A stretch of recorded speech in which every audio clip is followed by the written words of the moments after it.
I am back with day 2 of the poisoned husband murder trial. And don't you worry, Manny, I'm getting ready to give you guys day 2, day 3, day 4, and day 5 this weekend. So that way on Monday, we are on day 6. If you have not been following the case, I'm going to give you a recap. As always, please, major trigger warning. Kouri Richins is currently being charged with murder, attempted murder, and fraud for allegedly taking the life of her husband, Eric, back in March of 2022. According to the prosecution, she was over her head with her business and owed $4 million in loans. She was tapped out and was even bouncing checks. According to them, because she signed a prenup, if she would have divorced her husband, she wasn't going to get anything. However, if he passed, she would get life insurance, his properties, as well as his business, or she thought.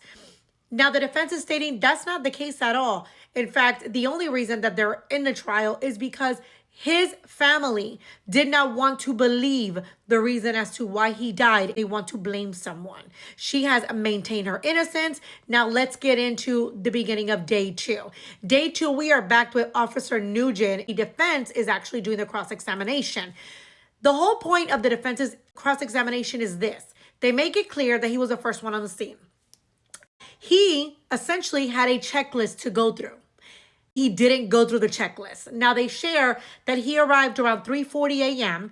and during the time they were supposed to take pictures of the scene, interview whoever they were going to interview. But one of the things on that checklist that he was required to do was essentially to tape the crime scene or wherever he had passed, because that way they maintained its purity, I would say, making sure that people aren't walking around, people aren't touching anything, making sure that everyone stayed away from that area to maintain any evidence that they needed if this was going to be an ongoing investigation. Now, in the interview with Miss Richins, she shares with him that she had placed a blanket on him because she felt that he was cold. She turned on the light, and at that point, that's when she realized that he was unresponsive and that he was stiff.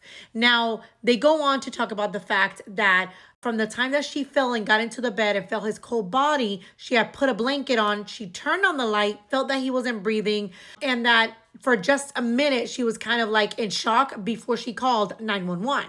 Now, the defense team starts going into what's called the death investigation checklist, the checklist that this officer has because he's the first one on the scene. He's supposed to make sure everything is done before the detectives arrive. So he asks them, what is the first thing you're supposed to do according to this checklist? According to this checklist, he is supposed to secure the scene. He said, okay, so how do you do that? He goes, first and foremost, we need to explain to the family that the scene needs to be vacated until the scene is processed. He said, oh, vacated. Can you please explain to me what vacated means? He said, to remove people from the residence. He said, okay, doesn't it even give you examples of how to do that? And he said, yes, it gives us, for example, it offers you a comfortable location outside, maybe another family member's or friend's home, correct? And he said, yes. He goes, was that done here? No, it was not done. Now, the next step is to use what's called a crime scene log. And the crime scene log is essentially what matches the photos. As you're taking photos, you're writing down what you're taking photos of. He said, when do you photograph the scene? He goes, after an investigation has started. He goes, okay, I haven't seen any pictures coming from you. So I want to know the first photograph, like, what is it supposed to have? He said, well, all photographs are supposed to have a place card with the case information. He said, did you do that here? No. He goes, okay, let's skip to the medication log. At this point, you're being told that he actually is possibly taking some medication. So do you log the medication? Do you look for the medication? No. He doesn't log the medication, nor he looks for it. He goes over to the next point. The next point is do not disturb the scene unless discussed with both investigations and I believe the ME.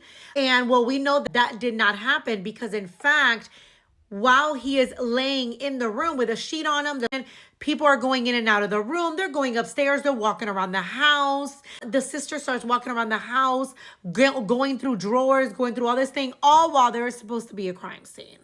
Then he himself is moving things around. So he asked him, when you move things around, did you take before and after pictures? He was like, no, just the after pictures. So you didn't follow essentially the checklist that you were provided. That's correct. And so then the prosecution comes and she blatantly says, At the end of the day, you had a chain of command, right? He says, yes. Above a patrol deputy is a patrol sergeant. Above that is a lieutenant and a captain. There's also assignments that are for the detectives, correct? He said none of those were your role that night. It was not your responsibility to tell other officers what to do. It was your responsibility to fill out that death checklist. He filled it out, but essentially nothing was done that he was supposed to do. Let's go into the next witness. Now, first and foremost, before we go into the next witness, they ask him about the emotions of Miss Richins. And he kind of makes an assumption of, I couldn't really see her face. She was covering her face with her hands, so I wasn't able to really see her emotion. I usually am able to talk to people looking in the eye. At this point, she supposedly reacted differently than scenes that he's been at. So at this point, the defense comes back and says, do you know her? Like, have you ever been in a situation with her where she lost a family member? He was like, no. He goes, okay, so how are you going to predict how she's going to react? You can't predict how someone's going to react. They may be in shock. They may be distraught. You don't know. And he said, correct, I wouldn't know. The next witness is evidence technician Cameron Larson. And this was actually her first assignment, y'all, by herself. First crime scene. She shares that when she arrived, she was led into the master bedroom where she saw Eric at the foot of the bed covered by a white sheet. They asked her, did you at one point have to remove the white sheets? She said yes. He was lying face up with a t-shirt over his face and boxer shorts. She stated that he did have some red fluid on his face. And the fact is that the EMTs had to use a special kind of machine that actually does CPR for them instead of them having to do it, since it's supposed to be much better. And I'll go into that particular witness next. She goes on to share that she didn't see any evidence of injury. She looked at him kind of in the front and on the back as well. What's interesting is that one of the things is the police department is not supposed to touch the body until she arrives. While they are working in the same room, they're collecting evidence. Well, she's actually just focused right on his body, what he may have, what he may not have. And then at this point, she said that she started looking for alcohol. She was looking for any signs of alcohol. She ends up finding in a trash can this German beer. Now, what's interesting is that she didn't list it, but she said that she remembers the German beer because her father likes it and it has a specific taste.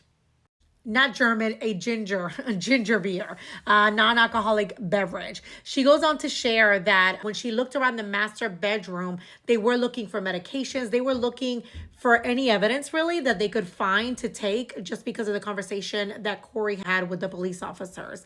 She says she doesn't remember taking any bottles. They did go ahead and they identified him specifically. They showed the pictures of the evidence that she had collected.